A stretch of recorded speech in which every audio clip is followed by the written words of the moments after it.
I remember the exact moment I died. The searing pain as my legs were shattered, the icy shock of the Westbridge River closing over my head. My last thought wasn't of revenge, but of a strange, quiet relief. At least Claire was free of me. Then I opened my eyes.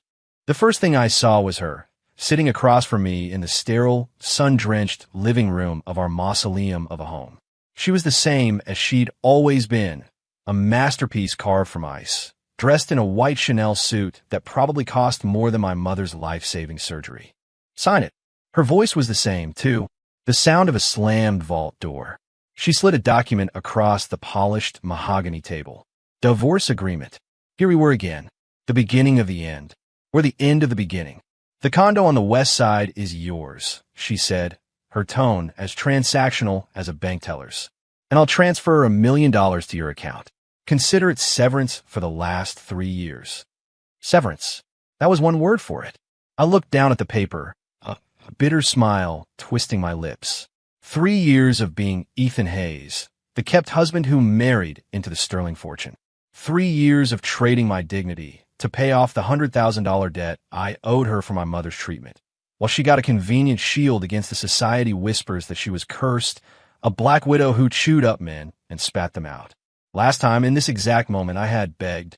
I had cried and asked her why, what I did wrong. The disgust that filled her eyes then was a memory seared into my soul. You're pathetic, Ethan, she'd said. You make me sick. I remembered what came after even more clearly. The desperate scramble to prove I wasn't worthless. The way her two-faced cousin, Ryan, had lured me into a business venture, only to frame me as a corporate spy. The crushing debt, the thugs he'd hired, the river. But now I was back. Okay, I said. I picked up the pen and, without a single tremor in my hand, scrawled my name on the signature line with a quick, decisive flourish.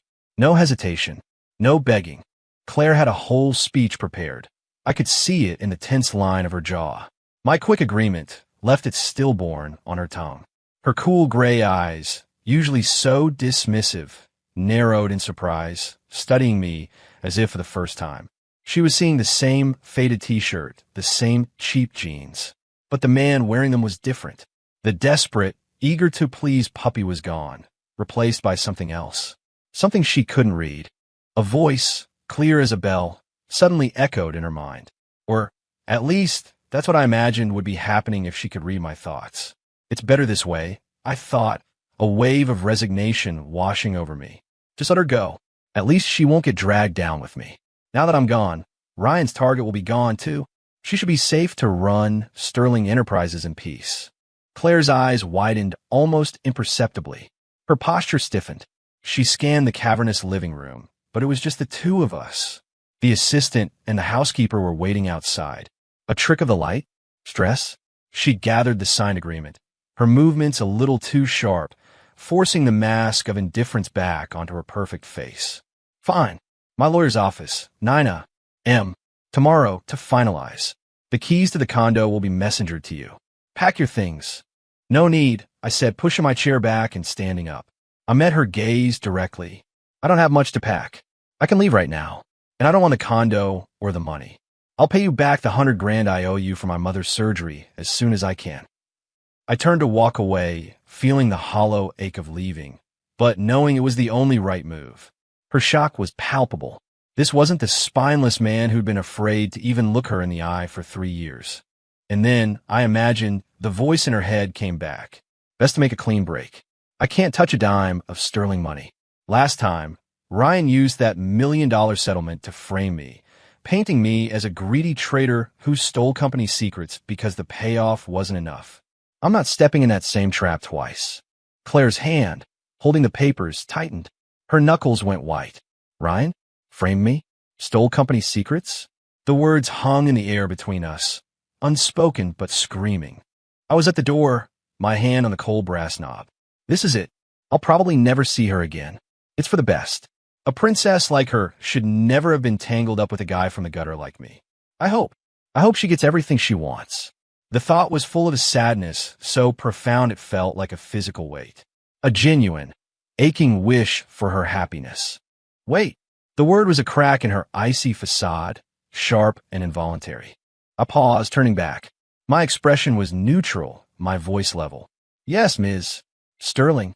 The formal address hit her harder than a slap. Her throat worked. She looked at my face, so familiar, yet suddenly so alien to her. And her composure finally cracked. I could see the confusion warring in her eyes. She didn't know what was happening, what she was hearing, but the information was too alarming to ignore. She took a shaky breath and grabbed for the first excuse she could find. My grandfather. He doesn't know about the divorce yet. You should stay here for a few more days until I can find the right time to tell him. Grandfather? Last time, she was the one who told him I was a leech refusing to let go, nearly giving the old man a heart attack. Why the change of heart? Fine. A few more days won't hurt. There's something I need to check on anyway. Claire's cheeks flushed with a faint, uncharacteristic pink. It was true. That had been her exact plan, to paint me as the villain. But hearing it laid bare in my thoughts made her flinch. I turned back fully and gave a slight nod. Whatever you say, Ms. Sterling. My quiet compliance, so at odds with the all-knowing commentary she was hearing, must have been unnerving. She looked as though she was seeing a ghost. Just then, her phone buzzed on the table. The screen lit up. Ryan. She answered, putting it on speaker. Claire. Hey, cuz. Let's grab dinner tonight. I want to talk to you about the Golden Wharf project. Ryan's voice boomed, full of oily charm. I pulled a lot of strings to get a meeting with these guys. If we land this, Sterling's profits are set for the next 3 years. Before she could answer, my own thoughts took over. Here it is, the Golden Wharf. The project that cost Sterling Enterprises $15 million and almost broke the company. Ryan, the idiot, got played for a fool and dragged everyone down with him. The development company was a shell, hollowed out and waiting for a sucker to fill the hole. This was the failure that weakened Claire's position on the board and gave Ryan the opening he needed to make a play for power later. She's not going to fall for it again, is she? Her business instincts are usually razor sharp. Why is she so blind when it comes to him? Oh, right. His mother, her Aunt Susan, just gave her that bone marrow transplant a while back. She feels indebted.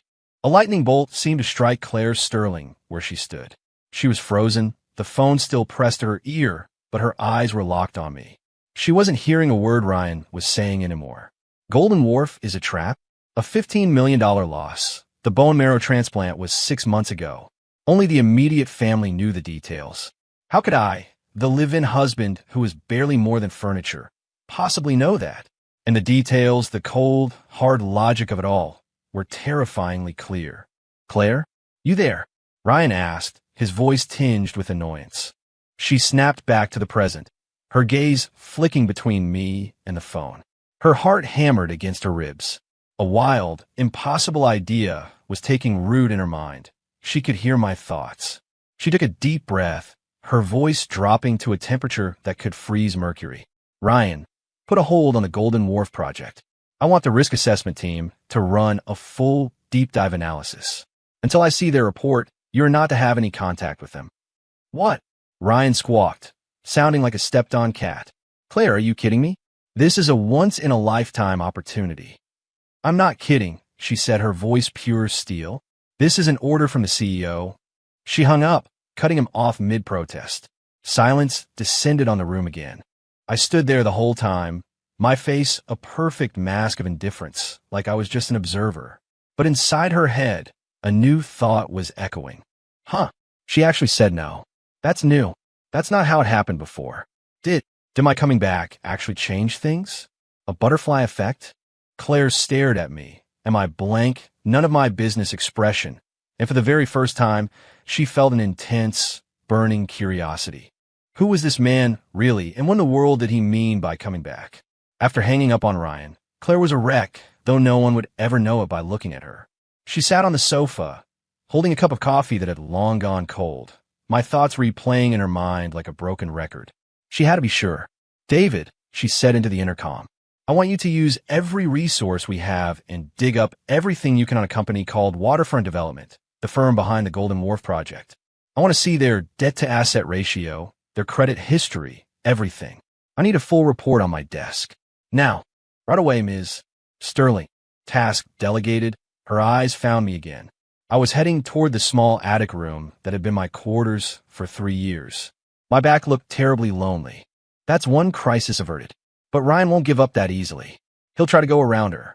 He'll go straight to her grandfather. My thought landed in her head like a prophecy. Sure enough, less than 10 minutes later, a call came from the Sterling family estate. It was the butler, his voice laced with panic. Mr. Sterling had heard about the Golden Wharf project being halted, was throwing a fit, and demanded Claire come to the house immediately. I'm on my way, she said, her face grim. Ryan. He'd done exactly as I predicted. She grabbed her car keys, but as she passed my room, she paused. So, she's going to face the old man. Just like last time, she got cornered by him and Ryan, forced to approve the project. I hope she can stand her ground this time. But just stonewalling won't be enough. Ryan will have a forged asset report, one that looks airtight. If she can't poke a hole in it on the spot, her grandfather's stubbornness will win out. A forged report, Claire's heart sank. She turned and knocked sharply on my door. I opened it, my expression placid. Yes, Ms.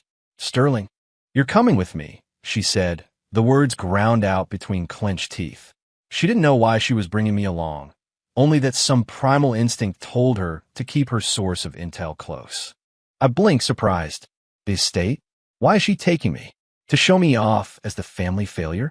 Or to have her grandfather yell at me in front of everyone to justify the divorce? Whatever. Might as well go. I can see how she handles it. If she messes up, maybe I can figure out a way to fix it. Fix it? How could I fix anything? The thought was so absurd it was almost funny, but she felt a flicker of hope. She just gave me a cold glare and stalked off toward the garage. I followed a few paces behind. The Sterling estate was a sprawling Tudor-style mansion perched in the rolling hills outside Westbridge. The atmosphere in the main library was thick enough to cut with a knife. Grandfather Sterling, a formidable man with a shock of white hair, sat enthroned in a leather wingback chair, his face a thundercloud. Ryan and his mother, Aunt Susan, flanked him, Ryan wearing an expression of pure, martyred innocence. Claire, nice of you to finally show up, the old man roared, slamming his hand on the oak table. Explain to me why you torpedoed the best deal this company has seen in years. Grandfather, the project carries too much risk, Claire replied, her voice steady. I need to do my due diligence. Nonsense, Ryan shot back, slapping a professionally bound report on the table. Grandfather, look at this. I paid top dollar for Credence Accounting to run the numbers. Waterfront development has prime assets, minimal debt, and over $20 billion in contracts lined up. Claire is just holding a grudge against me, trying to sabotage my work. Aunt Susan started dabbing at her eyes with a handkerchief. He's right, Dad. Ryan has lost 10 pounds running himself ragged on this deal, and Claire dismisses it with a wave of her hand. You'd think we were strangers. After everything I've done for her, she shot a meaningful look at Claire. It was a low blow, aimed right at Claire's guilt over the bone marrow transplant. It worked. The old man's face darkened. Your aunt is still recovering from a surgery she had for you, and this is how you repay her? You will approve this project, Claire. Today. That's final. It was happening all over again. The exact same scene. But this time, Claire had a secret weapon. She took a deep breath, her gaze falling on the flawless report. Ethan, she thought, a silent plea. Now would be a great time for some inside information. Tell me what's wrong with that report. Standing behind her, practically invisible, my mind was racing. Credence Accounting?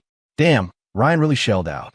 The lead accountant on this, Mark Peterson, just lost a cool $300,000 in Vegas last week. Ryan covered his debt in exchange for this cooked report. The document itself is a work of art, impossible to disprove on its face. The only mistake is the signature. Peterson has a tell. Whenever he's faking the books, he gets nervous, and the final vertical stroke on the end, his last name, is always about a third shorter than usual. Claire's eyes lit up. She strode forward and picked up the report, flipping directly to the last page. She held it up for everyone to see, her long, elegant finger tapping the signature. Grandfather, Aunt Susan, Ryan, look at this signature. What about it? Ryan blustered, a flicker of panic in his eyes. I've had dealings with Mark Peterson before, Claire began, lying with the effortless confidence of a master poker player. He has a little quirk. On every report he personally verifies and is 100% certain of, the final stroke on the N in his signature is always drawn long, a personal symbol for good fortune. But on this one, she paused, her eyes locking onto Ryan like a hawk. This stroke is so short it's barely there. It's a clear sign that he has absolutely no confidence in the numbers he's signing off on. It was a complete fabrication, a brilliant piece of improv based entirely on my private thoughts. But she delivered it with such unshakable authority that it sounded like gospel. The color drained from Ryan's face. He couldn't fathom how she could possibly know about Peterson's nervous tic. It was impossible. Her grandfather, intrigued, put on his reading glasses and scrutinized the signature. Then he looked at Ryan's suddenly guilty face. A lifetime in the cutthroat world of business had taught him how to read a liar. "You son of a bitch," he bellowed, snatching the report and hurling it at Ryan's head. "You conspired with outsiders to defraud your own family." "Dad, no. He was just trying to help the company." Susan pleaded. "Silence. You coddled him into a fool." The old man was shaking with rage. As of this moment, Ryan is suspended from all duties at Sterling Enterprises. "Get out of my sight." Ryan, pale as a ghost, shot a venomous glare at Claire before scrambling out of the room. The battle was over. Claire had won. The car ride back was strange and silent. Claire kept glancing at me in the rearview mirror. I was leaning back with my eyes closed, looking perfectly calm. But inside her head, my thoughts were a running commentary. Not bad. The woman can think on her feet. Making up a story like that on the spot. Impressive. But seriously, how did she know about the signature? I never told a soul. Must be a crazy coincidence. Whatever. The crisis is over. Now, the next big thing is Titan Pharmaceuticals. The stock is going to tank tomorrow, 3 straight limit down days. Then, news of their new drug will break, and it'll have 10 straight limit up days. If I had any cash last time, I would have made a killing. Wouldn't have been so helpless. Too bad. She thinks I'm a worthless leech. Even if I told her, she'd never believe me. Titan Pharmaceuticals. Claire's hands tightened on the steering wheel. She filed the name away. When we got back to the house, the first thing she said to me was, "Cancel the appointment with my lawyer. We'll talk about the divorce later." I opened my eyes, staring at her retreating back in stunned silence. Not getting divorced? Why? Because of what happened today? Does she think I still have some use to her? Figures. Hearing that, Claire nearly tripped on the stairs. Useful. She had to admit there was that. But there was something else, too. A feeling she couldn't quite name. This man was a puzzle, and she was suddenly desperate to solve it. She didn't turn around. "Just try to stay out of trouble," she tossed over her shoulder, "until I tell you to get out." She disappeared up the stairs, leaving me utterly bewildered in the foyer. The next morning, the market opened. Claire sat in her office, 2 monitors glowing in front of her. One displayed the Sterling Enterprises dashboard. The other was locked on the stock chart for Titan Pharmaceuticals. She held her breath. 9:30 a.m. The opening bell. Titan stock price fell off a cliff. The screen went blood red as it hit limit down, frozen in a free fall. The financial news sites exploded with rumors and panic selling. Claire's heart was pounding. He was right. Meanwhile, I was in the garden, trimming the rose bushes, my main duty for the past 3 years. The shears snipped rhythmically as I went through the motions, my mind elsewhere. First day down. As expected, anyone selling now is a sheep. It was like a live broadcast directly into her office. She watched the plummeting stock price not with fear, but with a dizzying rush of adrenaline.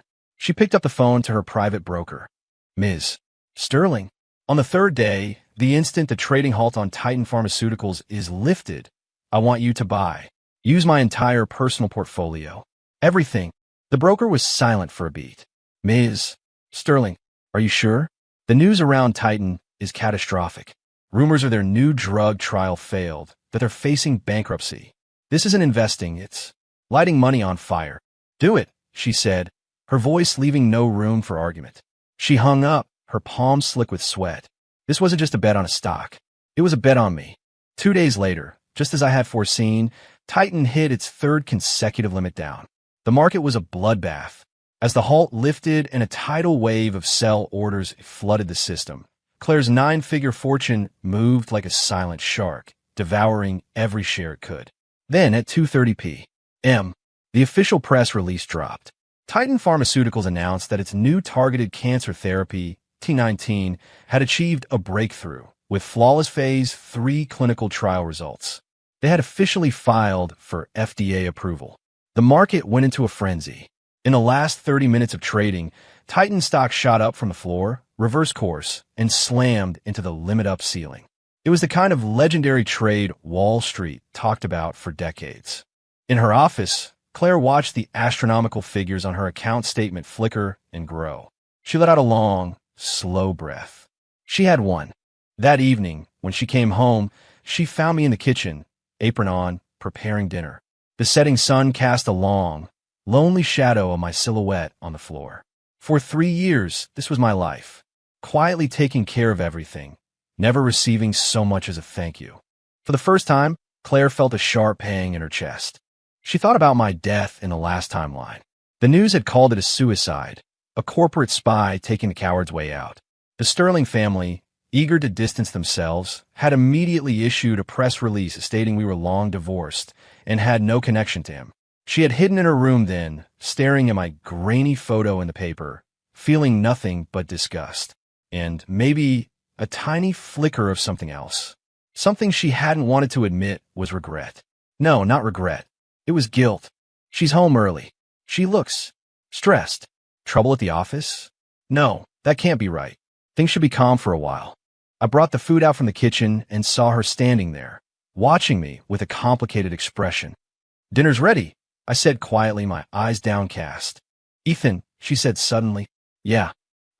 She wanted to ask me about Titan, about being reborn, about everything. But the words wouldn't come. Instead, she just said, thank you. 3 simple words. They hit me like a physical blow. I froze, looking up at her in disbelief. In 3 years, she had never once said thank you to me. What's wrong with her? Did she hit her head? Or is this some new kind of power play? Better be careful. She's a master manipulator. The flicker of warmth in Claire's chest was instantly extinguished. She was annoyed and amused at the same time. Here, she was feeling sympathy for me, and I was mentally bracing for an attack. She let out a quiet huff and stalked to the dining table. The meal was silent, but for the first time, Claire actually tasted the food. The steak was a perfect medium rare. The roasted asparagus was crisp. The creamy tomato soup was her absolute favorite. She was suddenly struck by the realization that in 3 years, I'd learned every single one of her preferences. And what did she know about me? That my name was Ethan Hayes. That I was the pathetic husband she had bought. Nothing else. Her appetite is good tonight. Must mean the company is fine. Good. After dinner, I need to slip out. I have to go find that punk who vandalized my mom's headstone last time. I remember I went to confront them, and they beat me up, then claimed I started it and made me pay them $5,000 for their trouble. Not this time. I won't be a punching bag again. Claire's fork clattered against her plate. They vandalized his mother's grave? She knew my mother had died 3 years ago, but she had never bothered to ask about anything else. She never knew that behind my quiet facade, I was enduring things like that. A cold, hard anger ignited in her gut. After dinner, as I was clearing the plates, I spoke. I'm going out for a bit. Where? She asked, the question sharper than she intended. Just for a walk. Can't let her know. This is my fight. I won't drag her into it. There was again, that infuriating, self-sacrificing, I'm protecting her by keeping her in the dark attitude. She stood up abruptly and grabbed her keys. I'll drive you. You don't have to. Get in the car. Her tone was non-negotiable. She drove aimlessly through the city streets. Where are you going? She asked again, her voice clipped. Just drop me at that next corner. That's the edge of the old industrial district. It's a rough neighborhood. That's where those punks hang out. I need to make this quick. The industrial district. She wrenched the steering wheel, turning the car toward the exact destination in my head. I stared at her. Ms. Sterling, you... Shut up. She parked in a dark alleyway and killed the engine. The people you're looking for, she said, her voice flat. They're here. I was completely stunned. How could she possibly know? How does she know? Did she have me followed? This woman's need for control is terrifying. A vein throbbed in Claire's temple. I'm trying to help you. You idiot. She took a breath to calm herself, then dialed a number. Hello, Captain Miller? This is Claire Sterling from Sterling Enterprises. Yes, I need a favor. I'm on Blackstone Alley, and there appears to be an illegal gambling ring operating here. I also have reason to believe they're connected to the vandalism at the city cemetery last week. Could you send a unit to check it out? She hung up and looked at me, my face a mask of shock. Get out, she commanded. Show me where they are. My world had tilted on its axis. Nothing made sense anymore. Claire's every action defied my past experience. Is she sticking up for me? Why? I thought she couldn't wait to get rid of me. I don't understand. Are you deaf? She snapped, already out of the car and waiting. I followed her numbly down the alley. From a dilapidated warehouse at the end, we could hear yelling and laughter. Inside, a group of 8 guys with brightly dyed hair were huddled around a makeshift table, playing cards. The one with bleach blonde hair was the ringleader, the same guy who'd taken my money and laughed in my face last time. Well, look what the cat dragged in, Blondie sneered, spotting me. Come back to donate some more cash to the cause, loser. His eyes slid past me to Claire, and his jaw went slack. Damn, that's a 10. She with you, buddy? Talk about punching above your weight. Ditch this 0 and hang with a hero, sweetheart. I'll show you a good time. He took a step forward, reaching out a grimy hand to touch her face. A look of pure disgust flashed across Claire's face. But before she could move, I did. In a blur of motion, I stepped between them, my hand clamping around Blondie's wrist like a vice. Take your filthy hand off her, I said. My voice was low and cold, filled with a menace she had never heard before. Last time, these animals had humiliated me. This time, they wouldn't lay a single finger on her. The hell you say to me? Blondie snarled, swinging in my face with his free hand. He never connected. I blocked the punch, twisted his captured arm, and shoved. A sickening crack echoed in the warehouse, followed by a scream of agony as his arm bent at an unnatural angle. Before all this, I worked construction for 3 years to pay the bills. An old Army vet on the crew taught me some basic hand-to-hand. It's more than enough for these street rats. Claire stared at my back, not broad, but suddenly an impenetrable wall, and her world shook. She had never seen this Ethan. Calm, brutal, and powerful. The other thugs grabbed pipes and beer bottles and started to close in. Claire's heart leaped in her throat. But before the fight could erupt, the warehouse doors burst open. Police! Everyone on the ground. Hands behind your head. A dozen uniformed officers swarmed the room, instantly taking control. Captain Miller walked over to Claire, tipping his hat. Ms. Sterling, you all right? I'm fine, Captain. Thank you, she replied, the Ice Queen of Sterling Enterprises once again. As the thugs were hauled away, Blondie shot me a look of pure hatred. Soon, it was just the 2 of us in the silent warehouse. I looked at the mess, then back at her, my mind a whirl of confusion. Why? I asked. She didn't answer. She just walked up to me and reached out, her fingers gently smoothing the collar of my shirt, which had been rumpled in the brief scuffle. Her touch was cool, but it sent a jolt through me. My entire body went rigid. In 3 years, she had never, not once, touched me voluntarily. What's she doing? The old carrot and stick? Some kind of condescending pat on the head from the queen to her pawn?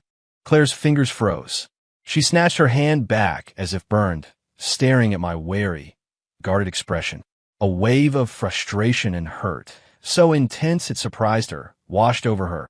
Ethan, she yelled, her voice echoing in the empty space. You are such an idiot. She spun on her heel and stormed out, leaving me standing alone, utterly baffled.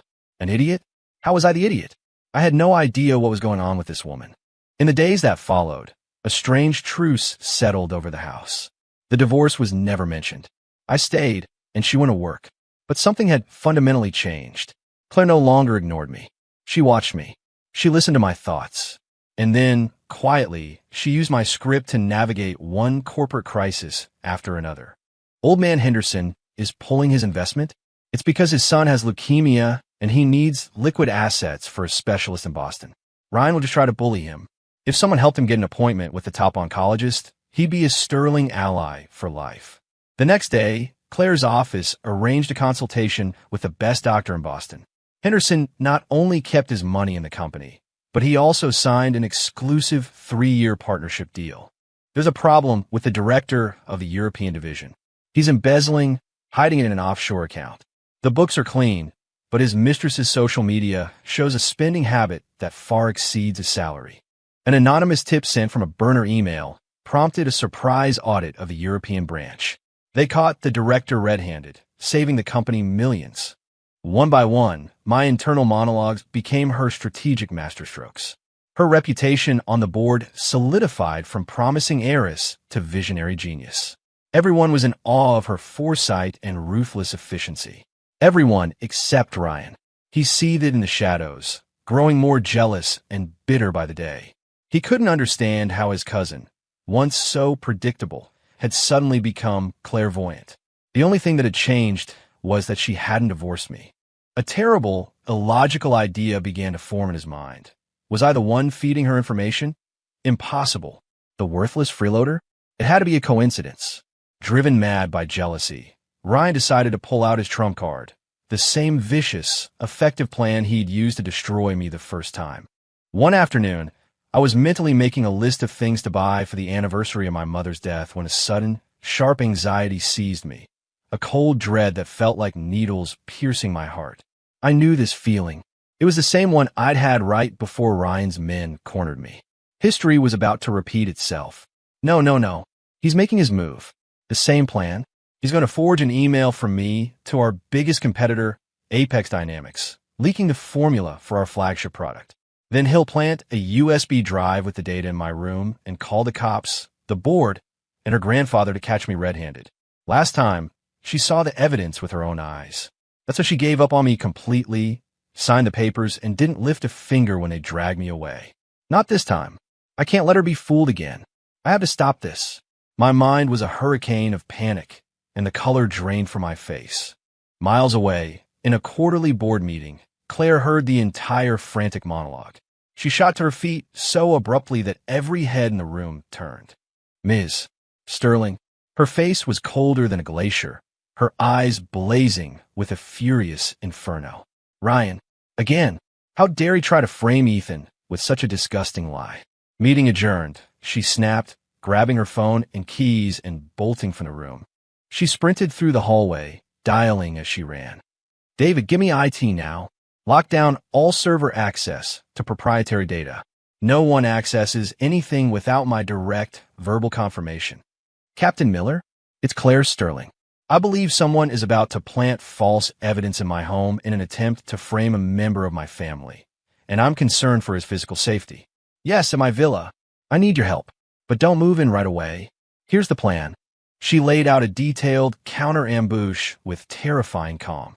Her voice was steady, but her heart was trembling, not with fear, but with pure, unadulterated rage. She would not let the past repeat itself. Not on her watch. When Claire's car screeched to a halt in the driveway, it seemed she was too late. The Sterling family cars were already there. Her grandfather, Aunt Susan, and several board members stood on the lawn, their faces grim. Ryan was at the front, wearing a mask of tragic solemnity. Claire, you're here, he said, rushing to her side. I didn't want to believe it, but Ethan betrayed us all. Where is he? She asked, her voice dangerously low. Inside. The police are already here, collecting evidence. She pushed past him and strode into the house. The living room was in chaos. Two men in police uniforms were emerging from my attic room. One of them held up a USB drive. We found it, sir.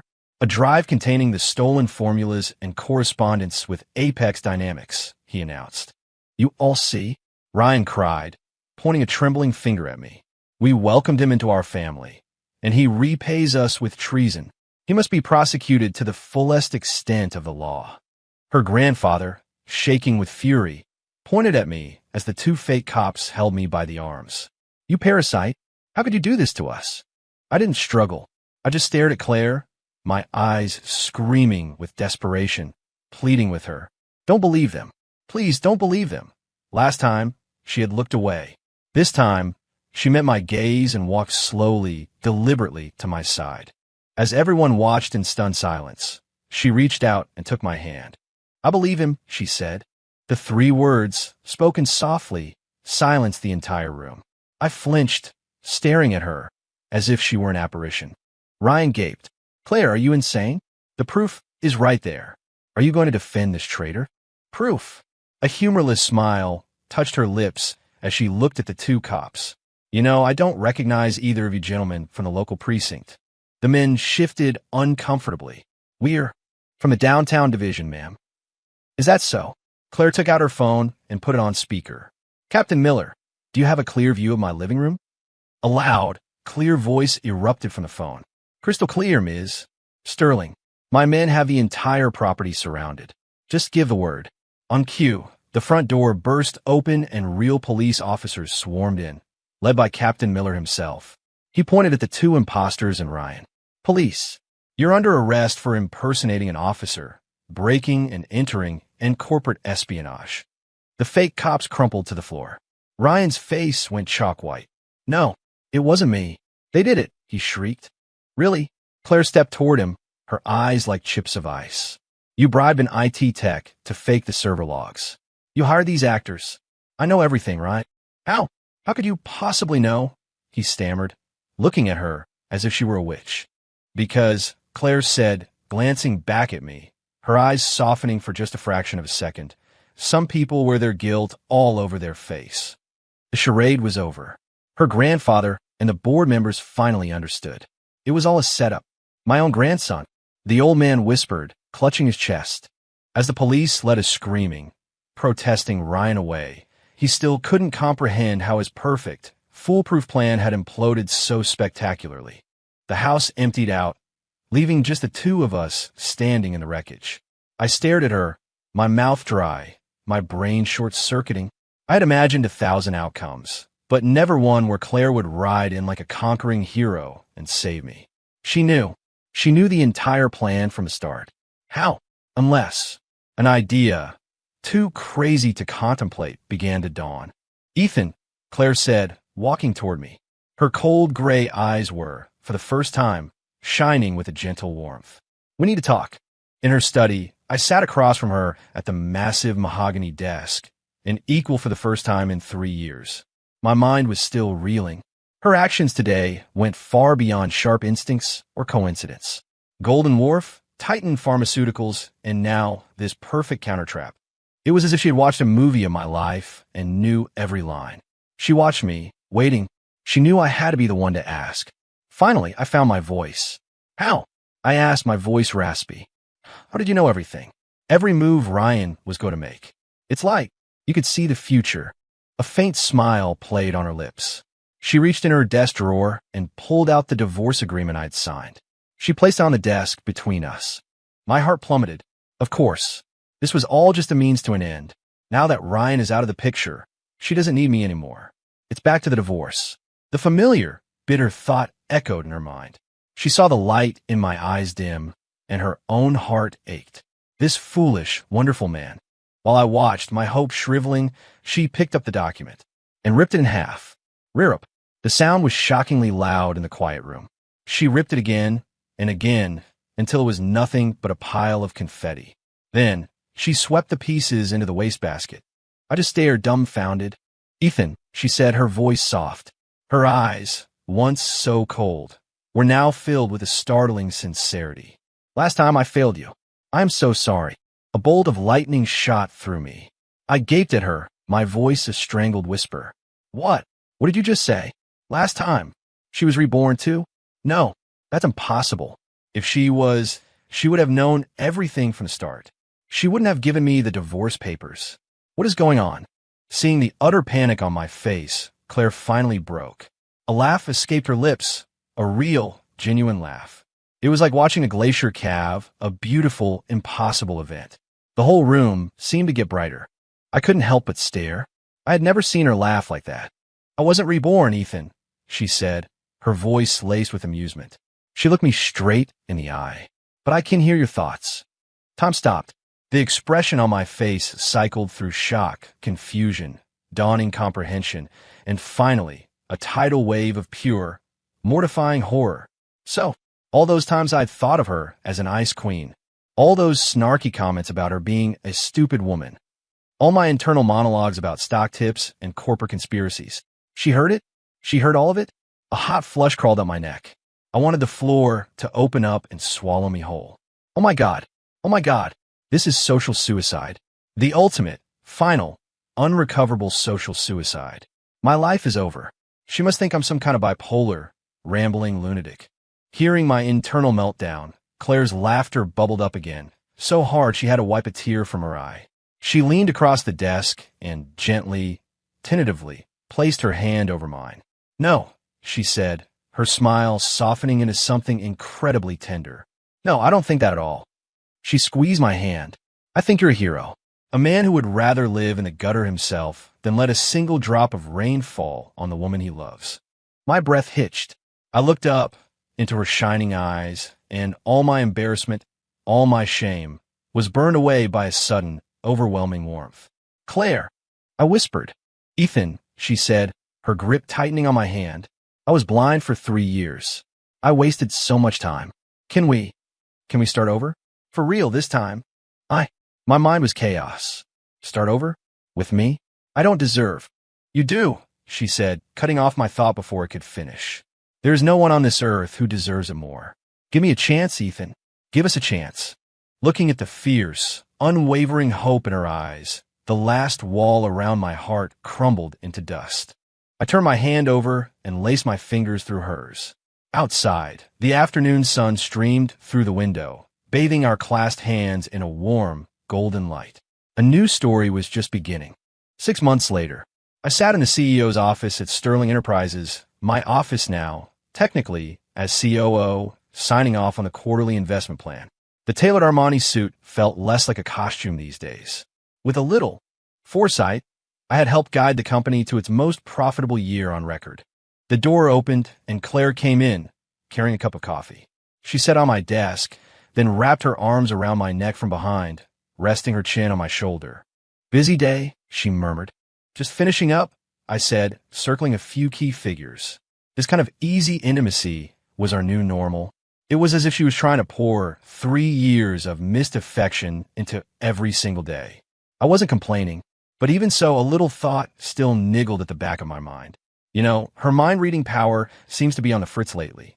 There have been a few times I've been thinking about something specific, and she hasn't reacted at all.